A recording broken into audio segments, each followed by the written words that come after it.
और कानून व्यवस्था से जुड़ी बड़ी खबर आ रही है। शाम 7 बजे सीएम योगी की समीक्षा बैठक है। आने वाले त्योहारों के चलते बैठक करेंगे मुख्यमंत्री योगी आदित्यनाथ। सभी जिलों के मंडलायुक्त, डीएम, एसपी शामिल होंगे। वीडियो कॉन्फ्रेंसिंग के जरिए सीएम योगी बैठक करेंगे और आने वाले त्योहारों के लिए गाइडलाइंस जारी हो सकती हैं। तो ये इस बीच बड़ी खबर आ रही है। शाम 7 बजे सीएम योगी की समीक्षा बैठक है। आने वाले त्योहारों के चलते बैठक करेंगे मुख्यमंत्री योगी आदित्यनाथ। और हमारे साथ हमारे सहयोगी विवेक जुड़ गए हैं। विवेक, जिस तरीके से कानून व्यवस्था को लेकर बैठक है, क्या महत्वपूर्ण इसमें निर्देश सामने आ सकते हैं और किन चीजों के मद्देनजर ये बैठक बुलानी पड़ गई? अवधेश, सबसे पहले ये त्योहारी सीजन शुरू हो गया है, तो सबसे पहले कांवड़ यात्रा शुरू होनी है। कांवड़ यात्रा को लेकर बड़े प्रबंध करने होते हैं। तमाम जिलों की पुलिस को अलर्ट किया जाता है, क्योंकि कांवड़ यात्रा के दौरान हादसे होते हैं, उपद्रव होते हैं, तनावपूर्ण स्थितियां पैदा हो जाती हैं। इस यात्रा को शांतिपूर्वक निपटाने के लिए सबसे ज़्यादा ज़रूरी है इस तरह की बैठक करना। आज बैठक बुलाई है मुख्यमंत्री ने। शाम को 7 बजे बैठक शुरू होगी। जो जिला स्तर के अधिकारी हैं, यानी लखनऊ के कमिश्नरेट के और यहाँ के जो जिला प्रशासनिक अधिकारी हैं, डीएम हैं, वो बैठक में मौजूद रहेंगे। सीडीओ मौजूद रहेंगी। इसके अलावा जो प्रदेश स्तर के यानी डीजीपी, अपर मुख्य सचिव गृह, मुख्य सचिव एडीजी कानून व्यवस्था, ये सब मौजूद रहेंगे। लेकिन बाकी सभी जिलों के अधिकारी, जिला प्रशासन के हों चाहे पुलिस के हों, वो वीडियो कॉन्फ्रेंसिंग से सीधे मुख्यमंत्री से जुड़ेंगे, अपनी बात रखेंगे, तैयारियों के बारे में बताएंगे। कांवड़ यात्रा के अलावा बकरीद का त्यौहार भी है, बकरीद होनी है, ईद मनाई जानी है 10 तारीख को। ये बड़ा त्यौहार है जिसको लेकर एक संवेदनशीलता हमेशा रहती है। कई बार इस त्यौहार के दौरान अराजक स्थितियां आ जाती हैं, क्योंकि कुर्बानियां होती हैं। कुर्बानियों के दौरान सड़क पर कई बार कुर्बानियां दी जाती हैं, खून बहता है जानवरों का, उससे आक्रोश होता है। सोशल मीडिया पर इसके फोटो अपलोड होते हैं, तो इसको लेकर एक आक्रोश समाज में व्याप्त होता है। ऐसी परिस्थितियां ना हो, इसके लिए तैयारियां क्या की जानी है, कैसे की जानी है, ये गाइडलाइंस तय की जाएंगी।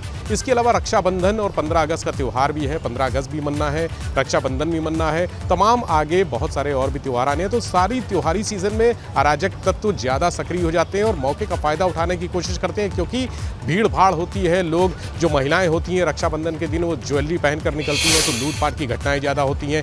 कैश का लेन देन त्योहारों में ज़्यादा होता है, मार्केट में खरीदारी होती है। सड़क से लेकर घर तक सुरक्षा रहे, पूरी जो ऑफिसेज हैं वहाँ पर सुरक्षा रहे, और जो हिंदू मुस्लिम की एक एकता है, जो सामंजस्य बीच में बना हुआ है, वो भी बना रहे, मेंटेन रहे। क्योंकि कानून को लेकर संवेदनशीलता इसलिए होती है क्योंकि जब मुस्लिम बहुल इलाके से जाते हैं तो कई बार तनावपूर्ण स्थितियां पैदा हो जाती हैं, या फिर कांवड़िए अगर कोई हादसे का शिकार होता है तो रोड ब्लॉक कर देते हैं, जाम कर देते हैं, तोड़फोड़ करते हैं, वाहनों में आग लगा देते हैं। कई ऐसी पहले घटनाएं देखने को मिली हैं। अब की बार ऐसा ना हो, इसके लिए क्या इंतजाम है, कैसे इंतजाम होने चाहिए, ये तय किया जाएगा। क्योंकि पिछली बार कोरोना की वजह से कांवड़ यात्रा नहीं हो सकी थी। अब की बार जोर शोर से और जोरदार तरीकों से लोग तैयार हैं। युवा, जो खासकर युवा हैं, वो ज़्यादातर पश्चिमी उत्तर प्रदेश के, वो निकलते हैं, हरिद्वार से जल लाकर पूजन करते हैं, शिव को चढ़ाते हैं अपने अपने मंदिरों में। तो ये एक बड़ा आयोजन है जिसमें बहुत बड़ा वर्ग शामिल है।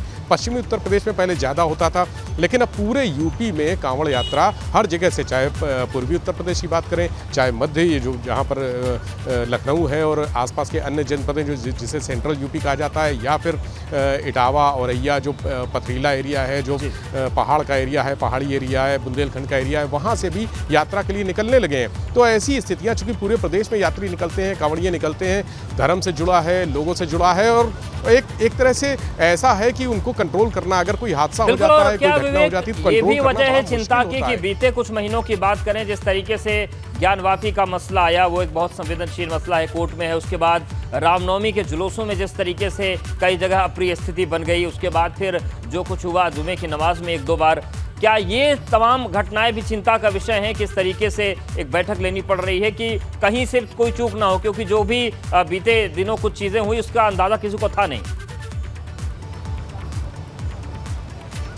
अवधेश, आपका आकलन बिल्कुल सही है। दरअसल जो पहले बैठक हुई थी, इसके पहले भी 15 दिन पहले ही मुख्यमंत्री ने समीक्षा बैठक की थी, और वो इसी बात को लेकर थी कि जिस तरह से कानपुर में 3 जून को हुआ, उसके बाद उसके अगले हफ्ते प्रयागराज में हुआ, और उसके बाद पश्चिमी उत्तर प्रदेश के कई जनपदों में नमाज के दौरान उपद्रव, हिंसा की घटनाएं सामने आई।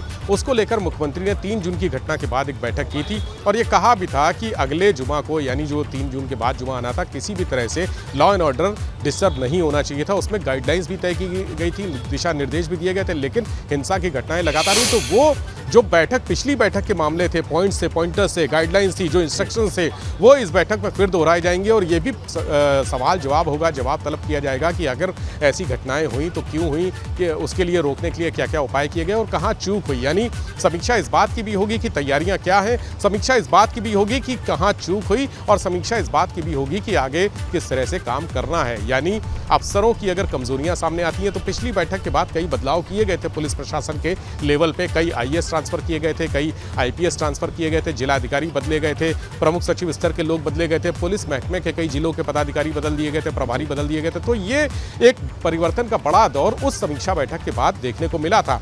तो दूध का जला छाछ भी फूंक फूंक कर पीता है और वही स्थिति आज भी है। बिल्कुल, और वो स्थिति जरूरी भी है क्योंकि जो लापरवाहियां दूसरे कार्यकाल में कई बार कानून व्यवस्था पर भी सवाल उठे, जो कि मजबूती योगी सरकार की मानी जाती रही। शुक्रिया विवेक आपका जानकारी और अपडेट्स को देने के लिए।